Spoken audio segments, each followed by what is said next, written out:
Hello, all my friends out in TV land. This is Senior Issues, etc. I'm your host, Vita Verdon. Are you sick of the weather like I am? We're filming this show at the beginning of March, and that's enough already. It's coming in like a lion, and that lion has to tame down. We want the lamb part. We don't want the lion part. Well, you know, I'm always thinking about you, and thank God that we have all this technology, that we're in such close communication. So this show is really built around what you're the one I'm talking to, that you're watching me now. I listen to all the requests, and I've had quite a few requests from you out there saying, what's going on in Springfield? You know what? We're going right to the source. I have somebody here that's going to tell you right from the spot, and it's our state representative, and when he finishes the show, he's heading right back to Springfield. We had him on in 2005 and 6, and he's been around for a long time. He's going to tell us a little bit about himself and what term he's going into now, and we'd like to really give a nice warm welcome to Representative Ed Sullivan. God bless you. It's so good to have you back on the show, Representative Sullivan. And now, we know about you because you've been with us before, but our guests out there, our viewers out there, would like to know a little something about you. So if you could spill the beans to us, we would really love it. Well, I grew up in Mundelein. That's where I live now, and I live there with my wife Trish, who's a nurse practitioner. And we have two young children, Kaylee, age 6, and Finn, age 5. Well, I'm going to stop you right here because it's kind of a tradition on this show, and I insist upon it with our guest's permission that I want you to give 3 nice big smackaroonies right into that camera there, okay? Love you guys. That's good. Okay. All right, so go on now. When did you get started? I know we got started 14 years ago, and you were close in the running there. Sure. So I was first elected to the House of Representatives in 2002 election, and so I'm in my 12th year, running for re-election to my 7th term. Enjoyed it immensely down there in Springfield, but aside from being in Springfield and enjoying what goes on down there, I've really enjoyed helping people, constituent service. That really is, I hope, the forte of the 51st District and my staff, trying to help people out, navigate what goes on in government. And so I've really enjoyed that aspect of it. I know that you always sponsor a senior event at the Sports Center in Libertyville, Illinois. Libertyville, for all you that are, all my audience is watching, is located about 30 miles northwest of the Chicago area, and that's where we kind of emanate from. Sure. Well, so my district covers Green Oaks and Libertyville and Mundelein and Lake Zurich and Barrington and Long Grove and communities in between, Killdeer, Hawthorne Woods. The event that we have is bringing vendors that provide senior services, not only from the governmental end, but we bring Walgreens in to do screenings, to do immunizations.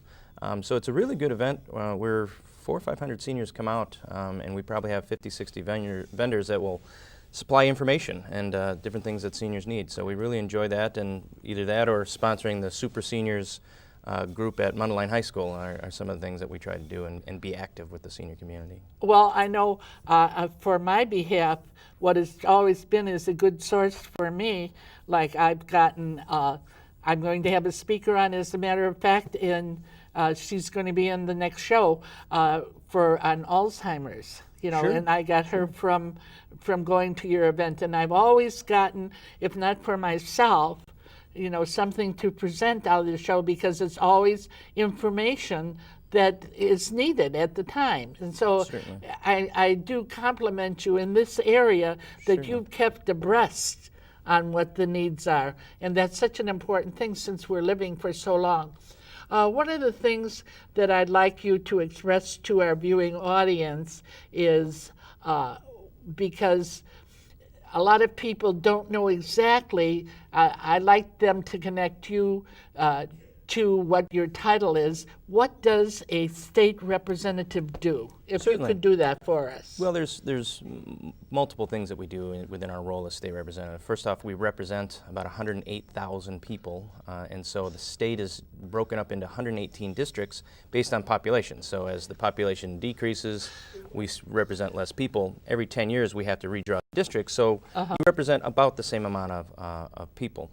So they redo it to keep you representing about the same amount of people. Absolutely. You know, some areas grow faster, some areas lose population, so they try and keep that pretty stable every 10 years. But the role or my role, I guess, is fairly straightforward. I'm elected to go to Springfield to represent people. There's various issues that I would represent you down in Springfield. Obviously, senior issues that we're talking today, but how we go about education, how we go about public safety and Medicaid, getting people the right health care that they want, taxes. Obviously, taxes is a big issue, and we'll talk about that a little bit later, but how government interferes with our lives and how my role, I see my role, is how to have the least amount of footprint, governmental footprint in your lives, and let people, kind of help them along where they need help within government. And that's, I think, my role. And that's the biggest part of my role, is how do I help people navigate the different layers of government, if you will. Now, do people come directly to you, or do you get issues? How do you get these issues? There's many ways, and obviously you're seeing the technology you're using on your cable show. You're on Facebook, and I'm on Facebook. I'm on Twitter, which is another social media way of reaching out to me. My website, but generally people will call us or email us or write us. The three main ways that people get a hold of us. You'll see people come down in groups and organizations come down to Springfield on their day where they want to lobby about an issue. It could be on pensions. It could be on health care. Lots of different groups will come down and visit us, and so when they have a need, they make a way to get to you. It's not just lobbyists per se that influence legislators. Anybody that is, in essence, has something on their mind is a form of a lobbyist, if you will. They're lobbying on their behalf on what affects them at the time, and it's a multitude of issues. My background is more property tax and budget and taxation issues is my background. But as a legislator, you're supposed to know a little bit about everything. And if we don't know the answer, we certainly have staff that can help us out, or other legislators that specialize. Maybe we have someone that was a teacher and they know the education issues a little bit better. I know the property taxes issues very well, so people will come to me on property tax issues. And we have, we've had dentists and doctors down there, and lawyers, obviously, and policemen and firemen. So you're like a form of administrator, and you have to stay in touch with what the current values and situations are going about in your district. You need to know what's going on in your district, obviously, from the standpoint of being reelected, of course. But understanding what the district wants and needs, but really responding to those wants and needs, and responding to people that say, okay, I'm having a problem with this agency in government. Can you help? And I think that truly is my role as a state legislator. You like to see the politics and the debating and all that, and that's part of it, and that's a necessary evil, if you will, of being an elected official. But the nuts and bolts of what we do is really constituent service, and I have Jean Smoot in my office, is, if not the best, one of the top legislative aides out there, and she is wonderful with constituent service. Call her up anytime. Well, now I'd like to get into, because I've had people ask me a few questions, when it comes down to you voting in Springfield, you have to kind of get a sense what all your constituents are wanting. And now, is your equivalency into it, or is it just, how does that work? So we're not sure. When someone would write to us or call us or email us, we would log that information into a database server, and so a bill will come up, and my staff will send me the report. How many people, what are people thinking in regard to this issue? Generally, I have an idea which direction I'm going to be voting based on my thought patterns and my belief structure, but there's times where I might not know the issue. Right. And quite frankly, I rely on people that will contact me. And we've had bills in the past where a bill would come up, and I didn't really know which way to vote. And I'll vote away, and then people call me and say, I can't believe you voted that way. And I've switched positions because of that, because my constituents came and said, hey, this really means something to us, and I really request you to change. And I have, on issues that I just, you just don't know about. You can't know every issue that's out there, I guess. So getting a hold of me is the best way to make your voice known, one way or the other. Making contact with you. So you hear that? See, this is how our government works, and this is at the grassroots level. So if you want something done, and if something is really pressing on you, you make contact. And Representative Sullivan's telephone number is going to be put up on the screen, on the graphics, that you'll be able to make contact. Now, we're going to get back to it, but what we're going to get into now is Vita's Pearls of Wisdom. Well, I'm going to have a little talk with you today. We have become friends over this time that we've gotten to know each other over the last 14 years. And so I've grown to, you're my following out there. You're like my children. I call my children. And so I've learned to give that kind of advice. Now I'm going to talk to you about what is really important. We're coming into the voting season. I know that there's early voting right now, and a lot of you're watching me on television, but you're kind of shut in your house, and I know you're sitting there and like this and thinking, well, what does it matter? No one's really caring about me. What does my one vote mean? Your one vote means a lot. And you just have to dismiss that attitude that your one vote doesn't mean anything. Your vote counts. Now listen to this. We're pioneers. We're the first generation. We don't have a group ahead of us that has lived this long. Now we lived this long, and we lived this long with our dignity and with our critical faculties, that we know what's going on.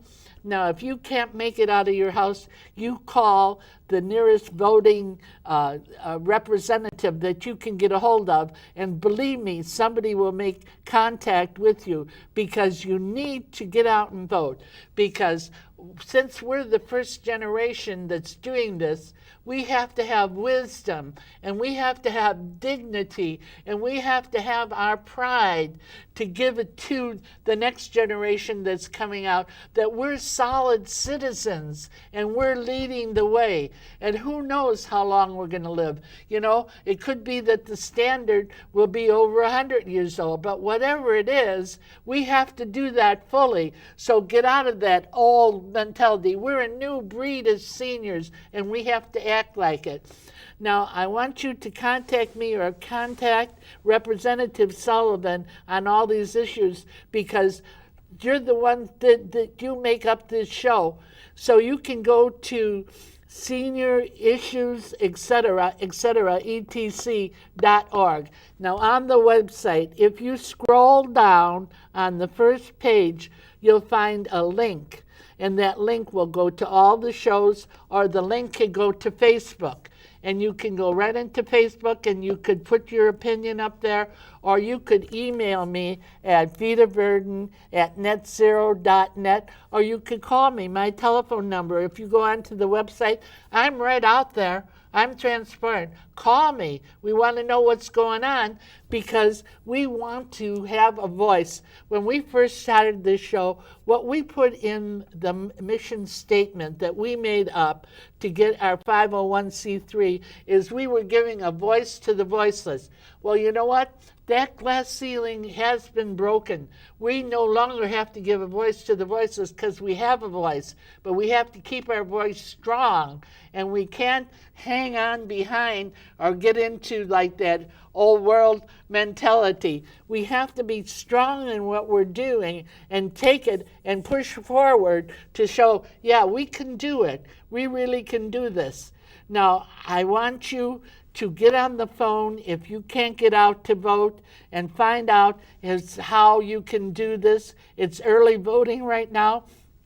This is the beginning of March, and you could do early voting if you want, and there's many ways, and there's people that will come and pick you up, because that's how important our vote is. If you're going to be a patriot, Do it all the way. Don't slump down and be a couch potato. Now we're going to get back to what's going on in Springfield. Okay, now here we are. You're going to Springfield. Maybe you could go through, first of all, some of the issues like with seniors in Springfield. What's on the hot plate? Well, we have lots of different bills that are being proposed by different legislators throughout the state. One of the big issues is trying to keep seniors in their homes as it relates to property taxes. And so there's a multitude of bills out there that are being proposed, and all of which I'm supporting right now. But one area is the senior freeze exemption that people have. So if a senior owns their home and they have a household income of under $55,000, they are able to freeze their assessment at a certain level. This helps relieve the pressures as it relates to property taxes, and hopefully it keeps more seniors in their homes. And we geared this type of exemption towards lower income seniors, but we want to help out a little bit more. So there is a bill called House Bill 5953, and what it would say is in trying to compute that $55,000, we're not going to add in Social Security income. We look at that as retirement, and so that's not true income, if you will. And so by reducing or not including, I should say is a better way of putting it, not including Social Security income, more people are going to qualify and be under the $55,000 threshold, and hopefully will qualify for this program, and that'll help in the long run. Well, let me ask you a question. How can they determine if they qualify? Well, can they contact somebody? Absolutely. You can go to any local assessor's office. There's 18 townships in Lake County. Okay. And obviously there's more townships in Cook County and McHenry County. So go to any of the township organizations and ask to talk to the assessor. Most will have a handout to explain the program, but it's pretty straightforward. It's what you file your taxes with. But we have to remember it's unfortunately it's for total household income. So if you have a young adult living with you, that income has to be added as well. And so that's why we want to reduce what potentially you'd have to report to bring down, to get more people under the 55 threshold. Now there's another piece of legislation called House Bill 5951. Now, if you own your home, you also get a homestead exemption. And a senior homestead exemption. We want to expand this up to $7,000. So this is... Wasn't there a circuit breaker? I know it no longer exists. Circuit breaker was a program as well, but this is one that any senior that owns their home, is an owner-occupied home, is eligible regardless of income. And so this is going to help all seniors reduce their tax liability. But not only that, this legislation will index that $7,000 to inflation, so it will go up every year based on what inflation is, similar to how Social Security goes up based on inflation as well. And I think that will, in the end, both those two pieces of legislation, should they become law, I think will help keep more seniors in their homes. And that obviously is a good thing, keeping seniors in their homes. That is a good thing. It keeps them in there with their dignity. It keeps them in a comfortable situation. Okay. There is one last piece of legislation, and it's fitting that we're going to talk about this because your next guest has to do with Alzheimer's. House Bill 4630 is Alzheimer's disease training. And what this would mandate is first responders, meaning police, firemen, EMTs, take a course to understand Alzheimer's. They'll go through training. And basically it's for disease recognition and response techniques. And so, a first responder shows up and maybe there's a senior that's distraught. They have Alzheimer's. They don't necessarily understand what's going on around them. We want more of our first responders to understand the telltale signs of Alzheimer's. So they say, okay, well, maybe I'll handle this situation differently because we have to make sure that we're protecting the senior and we're doing everything that's right for the senior. So this is I think would be a good program for people these first responders to take. Is that in now, or is that just we're proposing it right now. You're proposing it now. That sounds like a good thing. Absolutely. All right, so that's the senior section. Now, across the board, not necessarily the senior section, what's going on. Sure. Well, I mean, generally, all citizens of this state would like us to have our finances better. Presently, our unfunded, the amount of money we owe folks is about $8 billion. And so you never want to be a deadbeat state, but at this point, we're acting like a deadbeat state. We're getting better at it. The economy's picking up, but right now our unemployment rate is still two points higher than the national average. A few years ago, we were at the national average or slightly below. 3 years later, we're the third worst in the nation. A lot of that has driven by our tax policy. If people from the audience remember, in 2011 we passed a massive tax hike on every person that makes money in the state of Illinois and every corporation. This has driven jobs out of the state and has resulted in this unemployment, but it's also resulted in less money coming to the state. Obviously, when people are working, they're paying taxes, and we can, have the money to pay our bills and to have good services. And so in Springfield, the debate is going to take place. This massive tax increase is supposed to sunset or roll back starting January 1st of 2015.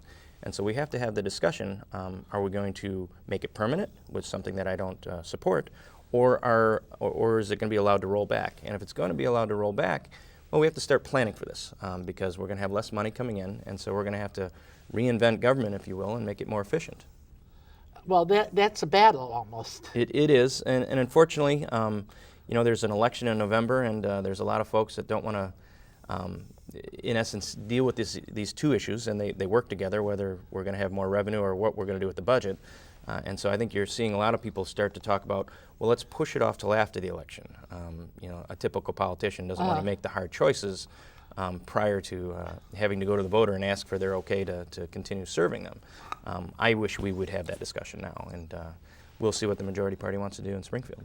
Well, I know you've been in, is it 7 terms? Or this is the 7th I'm running term? for my 7th term, so I've been in for 12 years. I've enjoyed it thoroughly. I still have the fire in the belly, so I'm running again, and we'll see from here.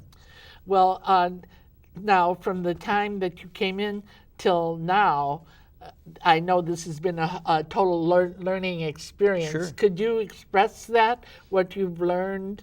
I suppose I came in 2002, and I was on your program in 2005 and 2006, and then it was, your young guy charging, and maybe, from 2006 to now, I've learned a little bit more to step back, try and bring more people to the table.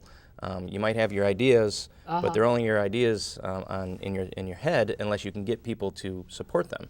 And so coalition building, I think, is one of the big things that I've learned since coming here before, and trying to work in a bipartisan manner. I'm going to get a call on this.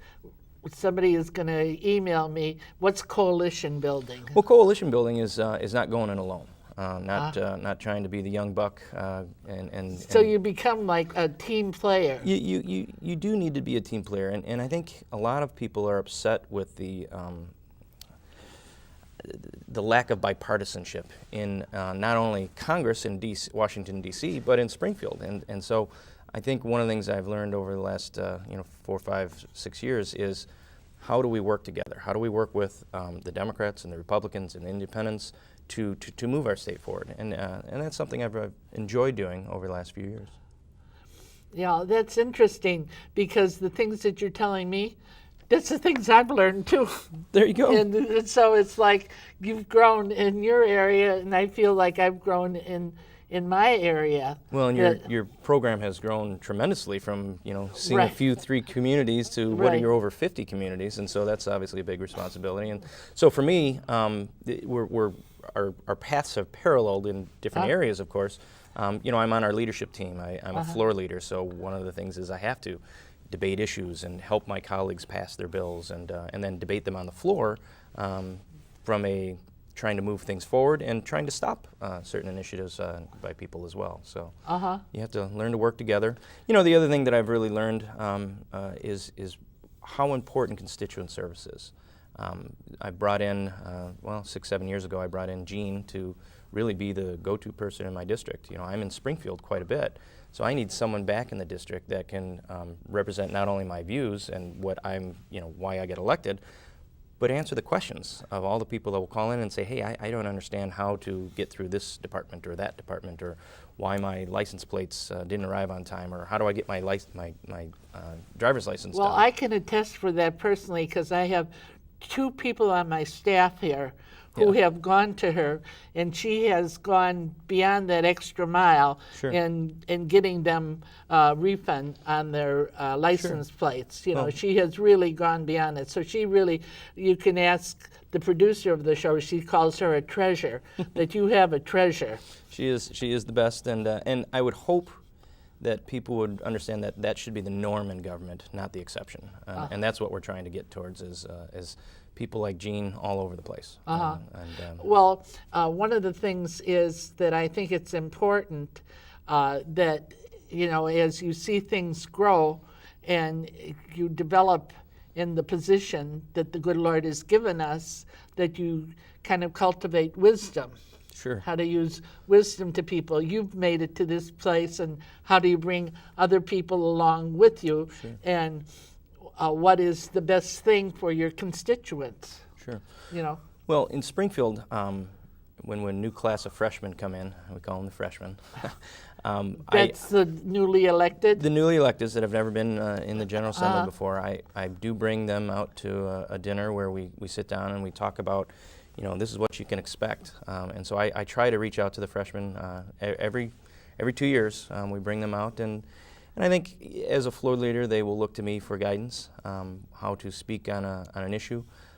You know, the difference between being in there new and being there for 12 years is I've heard the same debates on many different issues. And so I've heard what people are going to say, and so a lot of times we tell freshmen, just sit down and listen, talk when you know what you're talking about, but be careful because, you know, there's some people that do know what they're talking about, and maybe you want to, you know, just kind of take it easy a little bit.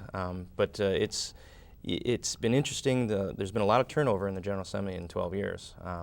There's been close to 80 people turned over. That is a big turnover. There's 118 of us, and so about 80 have turned over since I was first elected in the House.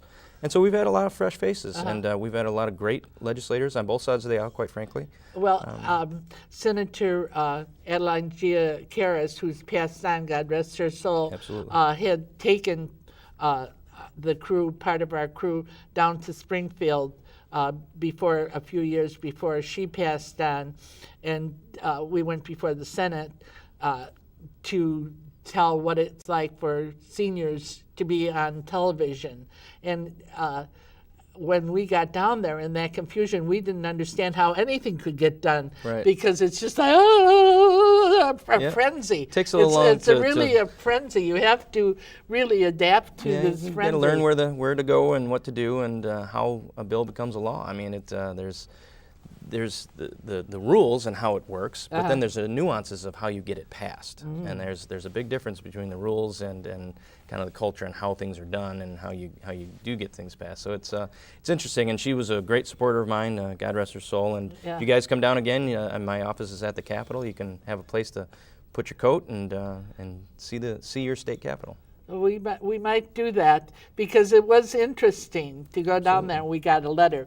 But now we're going to have you back from time to time. The Absolutely. time went by so fast.